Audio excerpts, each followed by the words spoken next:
Hey review family, keep it tight. My name is Jay Morse, the review guy, reviewing music for the love of music, and I'm back again to bring you another video. And in this one I'm going to be covering the new Cynic record entitled Ascension Codes. In the world of progressive metal, if you have frequented it even just a tad, or to the bare minimum, chances are you have either heard of, listened to, or would recognize the iconic art of Cynic's debut studio-length record, Focus. And ever since then, that record has been influencing countless bands, either through name, either through sound.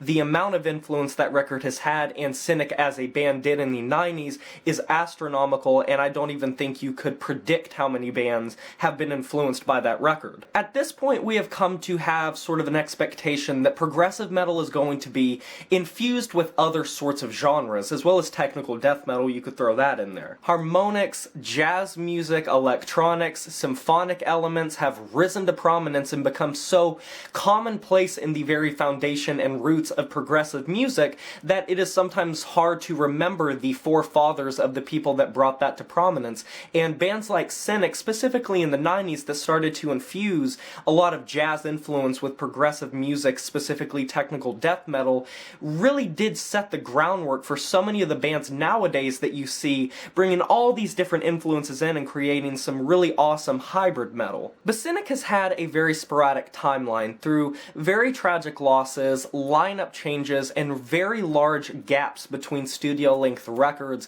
I think it's a blessing that we even have a new outing in our year of 2021.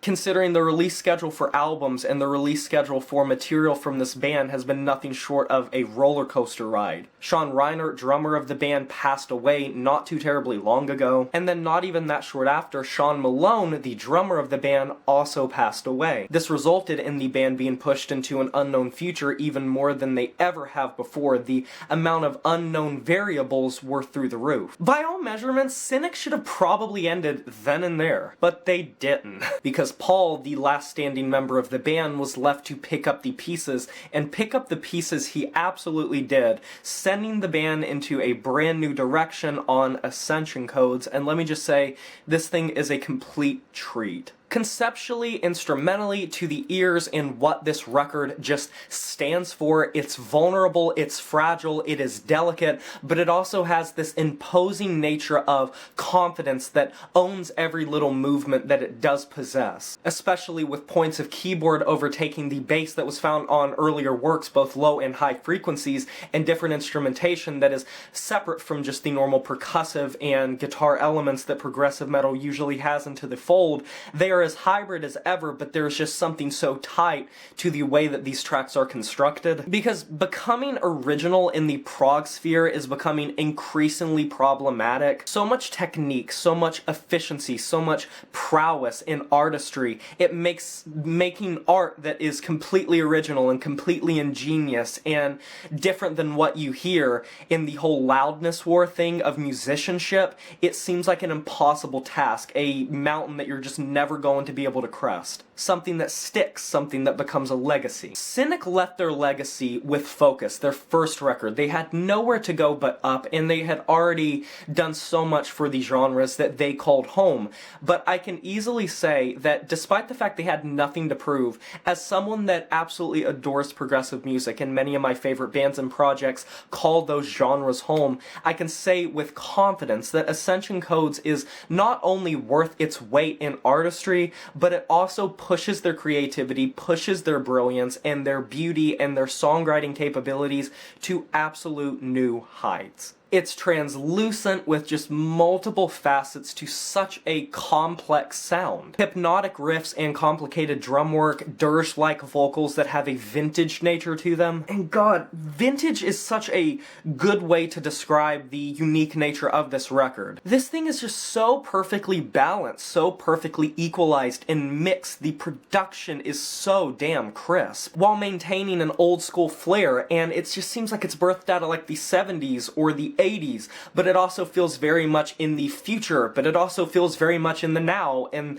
the production does nothing to sell short the organic nature of the instrumentation while still making everything perfectly audible. And there's just this level of careful attention to detail with every blip of the keyboard, every tap or chug of the riff, every bang of the drum, every ring of the cymbal. And sort of that leads me into a major point I thought about this record is very instrumental focused, I found. The vocals, while they are very present, some tracks more than others, they are never omnipresent, they are never overpowering. They are just simply an accompaniment to these cavernous compositions, expansive as they are. The vocals oftentimes will appear very electronic and alien, but still have this very awesome timbre to them. They will be lathered in reverb and have effects all over them to make them compressed and seem in the distance. They are the bulwark that is protecting all the layers of instrumentation that you're being hit with. I don't think it'd be too much of an overstatement to say, yeah, they feel like they are calling out from the fucking abyss. And perhaps this is intentional, perhaps it's not, but I also just noticed a very natural progression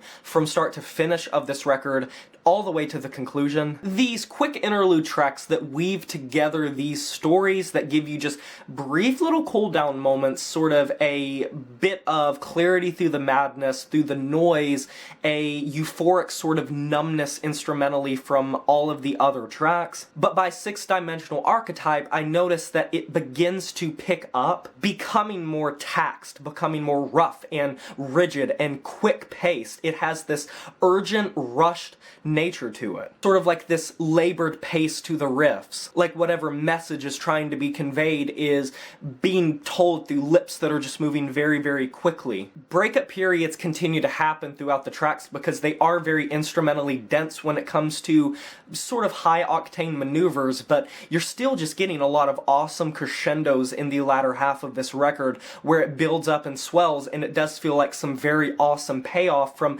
some of the more low-key tracks that seem sort of more like 70s progressive rock tracks more so than progressive metal tracks. So it's cool to see that sort of natural incline upwards to more of a high energy performance in the latter half. And I think if I can commend one thing probably more than anything else on this record, they never become so overly ambitious that you cannot replay this record, that you cannot listen to and enjoy this record just standalone. You have the ability to pick it up and appreciate it and pick apart all the tiny, finer details of it for sure, but you can also put it in the backdrop as good background music. You can also just listen to it as a record without having to be too cerebral like a lot of progressive music wants you to be, and that can become very laborsome and very tiresome and sort of take the breath out of your lungs because it's just no fun for that to be all that you have to do. It needs to function as music first and foremost, and then the other finer details you can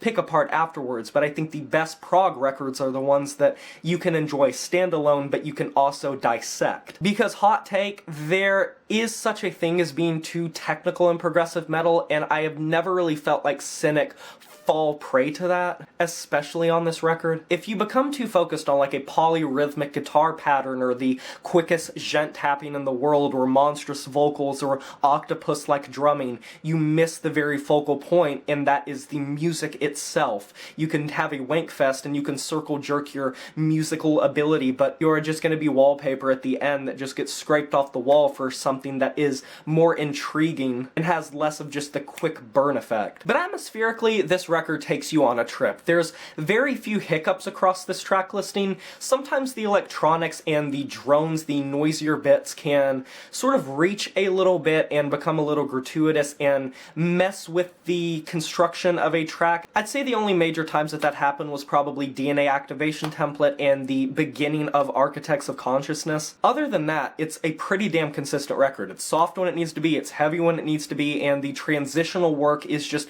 very flawless. It's like a well-oiled machine with just all of the kinks written out of it. Or like a really beautiful marble statue that has been chiseled to perfection to where you just have no ridges anymore and it's just a very smooth art piece. And to see Cynic in top form after all they've been through with lineup changes, with the gigantic gaps, with the loss of key members, I won't lie, that adds just an extra layer for me of why I enjoy this record, and that is what it means, what it stands for, and the fact that we weren't necessarily supposed to to get another Cynic record, and it could have just as easily been the closing of a storybook before they even really had a chance to come back. Because God knows there are so many bands that have broken up, that have quit, that have stopped making music for far less reasons than the determination that Cynic has. And it's a testament to their grind, I guess. There's just this aura of passion and anxiety, loss, depression, paranoia, but also this blissful euphoria and joy and happiness and hopefulness. It's a very far-reaching record and just invokes a lot of emotion. It's super emotional and really does pull at the heartstrings for so many reasons, both in the heavy bits and the soft bits, and I can say with a good amount of confidence, this is gonna be hard to beat for my progressive metal album of the year. And I think I just love it when a record comes in the latter half of the year that just blows me the hell away. And I'll be honest, there weren't really as many progressive metal records this year that I just absolutely adored, so this one just swept me off my feet. So yeah, while this may be the last that we end up seeing of Cynic, depending on their trajectory, because we know they have very large gaps between their studio-length albums, and they've always been tumultuous, so we really have no reason to think that it's going to stop now, this would probably be a worthwhile closing chapter to their storybook, but for our sake, I genuinely hope that this isn't goodbye forever. I'm going to be giving this album a 9 out of 10.